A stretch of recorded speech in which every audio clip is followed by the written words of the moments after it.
I'm not sure which would be worse, but I am sure that Canada deserves better than that. Are you going after them? Yes, I will have a meeting with my legal team. All right, we're gonna I'm seeking cut into that because we want to get into Vijay Vijay Sarma. Excuse me. This is not the final round. George Galloway will be delivering his speech, 18 months delayed, at Trinity St. Paul's. That's a church at 427 Bloor West, just west of Spadina, at 3 p.m. this afternoon. And it'll also be available on live stream at rabble.ca. This clip here is coming courtesy of rabble.ca as well. So I would encourage people to check out the stream. I have a feeling the church is going to be packed. It's not a huge, it's not a very large venue. So, yeah, participate in democracy in action here and in Toronto. Excuse me for, playing these international issues on you when we're basically here to talk about city issues. But I have a feeling VJ understands how it all connects, eh? Absolutely, Shannon.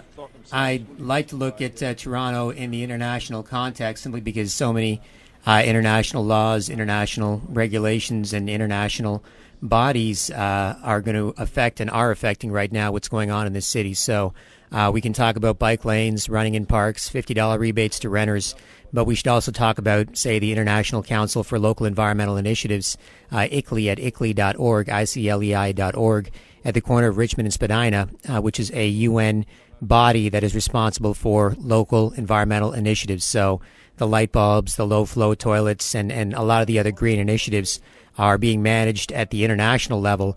And I really think that our country and certainly our city should have more control over that. And I don't think it can be managed well by international bodies who are so far removed from our environment and our everyday lives. Microphone, please. Yeah, Vijay, you're right on. I'm surprised how Toronto is sort of helpless in this sort of sea of debris that just flows by, coming from international. It's amazing how we can our federal government is signing away our local rights. It's just incredible how that's going on, and it's basically put me in a position of being upset about how Toronto is just sort of dangling on the end of a string, and it seems quite helpless and is bizarre. Meanwhile, we're the metropolitan center of a major country in the world, and this place should be a seat of power. Well, I certainly think that we are under attack by multinational corporations and other big institutions who are essentially donating money to political parties, and then those parties are centrally controlled. So if you're a member of parliament or a member of provincial parliament, if I was to run for parliament, for example, and I was to be elected as a young liberal, then I would normally be told by the party and definitely told by the party whip how to vote on certain issues, how to talk about certain issues, and what to think.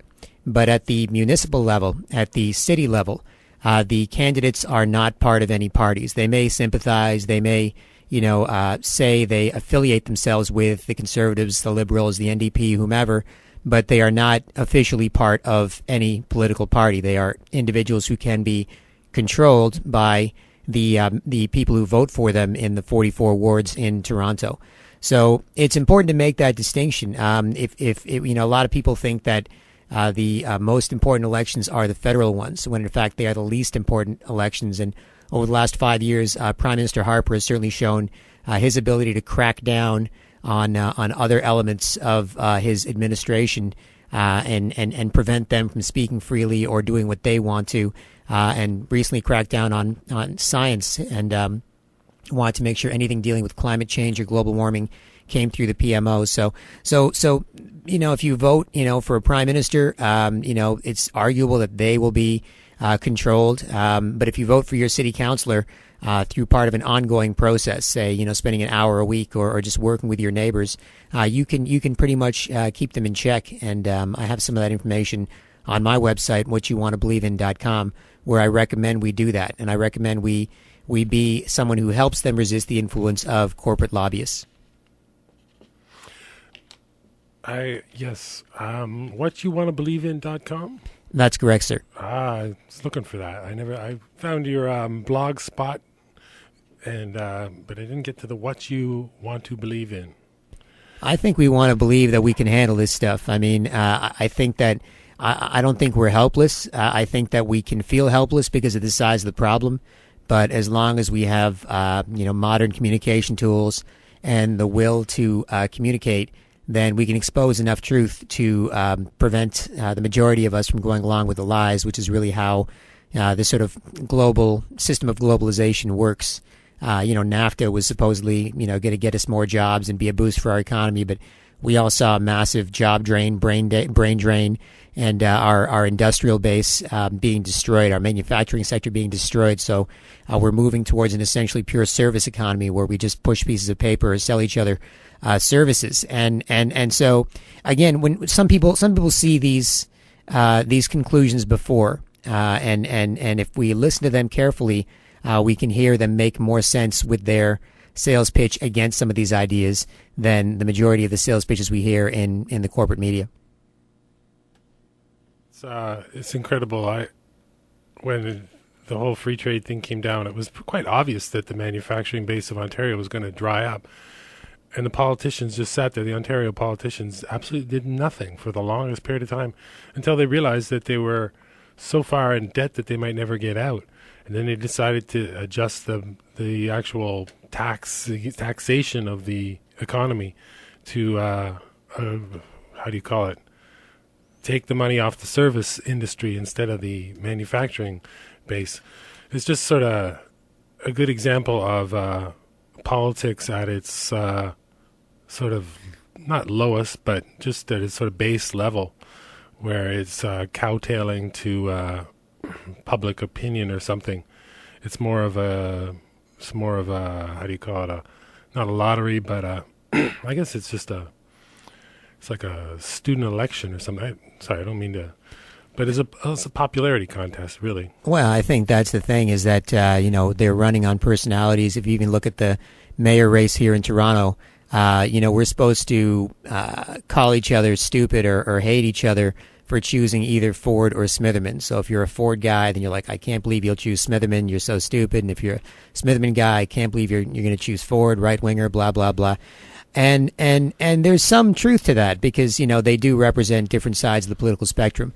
But what's obscured in that type of debate is their policies. Who are they? Where did they come from? Why were they in city council for so many years? And yet why were they so quiet about all the waste and corruption they're making so much noise about now? And why are they making so much noise about it late in the election? And why were the elections so boring until the last month or so, as even 4 former mayors admitted in a Globe and Mail roundtable discussion on September 17th. You can see a copy on my site at whatyouwannabelieveit.com, as well as my sort of real-time analysis, where I was shocked to hear 4 former mayors of Toronto spending about 45 minutes discussing the campaign up until September 17th, hosted by the Globe and Mail in a discussion. And the article, I guess the transcript and the audio is up there. You can download the MP3, but it was entitled, The Campaign's Biggest Loser So Far, Toronto Itself. And so that was what the Globe and Mail's headline was, based on the discussion of 4 former mayors about the campaign, the mayoral campaign, up until September 17th, 2010. So you get an idea that these candidates are trying to make it a superficial debate, trying to bore a lot of us, turn off a lot of the electorate. And if they're not trying to, whoever is trying to, or if nobody's trying to, that still shouldn't be the outcome that we have to deal with. Oh, yeah, it's incredible. If you follow the campaign, you would have very little idea of what the city is about or how it functions. I'm not sure how much you know, but I'm under the impression that pretty much half the budget in the city is police or close to that. And then the rest, another half of that half or even more, the next biggest chunk would be TTC, which leaves, about 20% of the budget is the rest of the city. It's so the big issues are policing and TTC in Toronto. And you haven't heard, well, we heard a little bit about TTC. it's kind of sad what these politicians are actually saying about the TTC, and the rest of the whole city is just sort of like nothing. I haven't heard a thing. It's all about their little personalities. Yeah, and little nickel and dime things. I mean, there's a lot of common sense solutions when it comes to bike lanes. I mean, Smitherman promised a $50 rebate to renters paying $1,000 or more per month for rent. So, I mean, these are the types of sort of nickel and dime, things were being thrown on the TTC. My answer to CP24 and CTV News when they interviewed me briefly, like they did many other candidates, was that I think that existing TTC infrastructure needs to be shored up before we talk about any sort of big expansion or fantasy projects that sink us further in debt. And I happened to be coming back from a friend's birthday party. It was around 2:30 in the morning at the corner of Yonge and Bloor, and two TTC buses drove by us, saying not in service. And there's about 30 of us, at the bus stop there, heading west along Bloor. And I stopped and thought, and it's nothing personal against the TTC, but I just stopped and thought that 2:30 in the morning, a bunch of Torontonians who've been out at the bars having a good time, spending their hard-earned money, and enjoying time with their friends, should have regular, fast, not crowded bus service when they're leaving their party after dropping $50-$60 or whatever at the bar, and having a great time. Getting home should be more enjoyable. And so that's just one small aspect where I'd say let's beef up existing service so we minimize the number of complaints. And then once we have an idea of what works, we can build upon that. Yeah. Are you familiar with the Transit City as proposed by Mayor Miller? I am familiar with it, but again, I'm half and half on some of these things. I believe that we do need strong public transit, and I've benefited from it, and I still use it, a fair bit, these days. However, I also know that part of UN Agenda 21, that's the United Nations agenda for the 21st century, is to push a lot of environmental initiatives and sustainability initiatives in order to force us to use less, force us to accept a lower standard of living, force us to stop driving, force us to live stacked and packed in compact cities in a country where we have a massive amount of land for a very small amount of people. We should all be able to own a house in this country. It's a non-issue for me in terms of at least theoretically thinking about it, and so on. And so, when it comes to these initiatives, I always like to look for the source of these initiatives. What Transit City, as we know it, or as we might read about it in the paper, will be 3-4 bullet points. But the actual legislation behind something like Transit City or any new initiatives of that nature will be much larger. It'll be much more detailed. And so I'd like to look at many more of those details in detail before I sort of officially comment on Transit City. So I'm pro transit, but I'm also pro us not getting into the habit of using less for sustainability reasons when most of the time these ideas are pushed. It's wealthy people pushing them everywhere through our culture, so they can get us to use less, so they can steal it. Yeah, I hear you on that. So yeah, again, back to the incredible resources in this city and how they're squandered and sort of spread out in kind of the wrong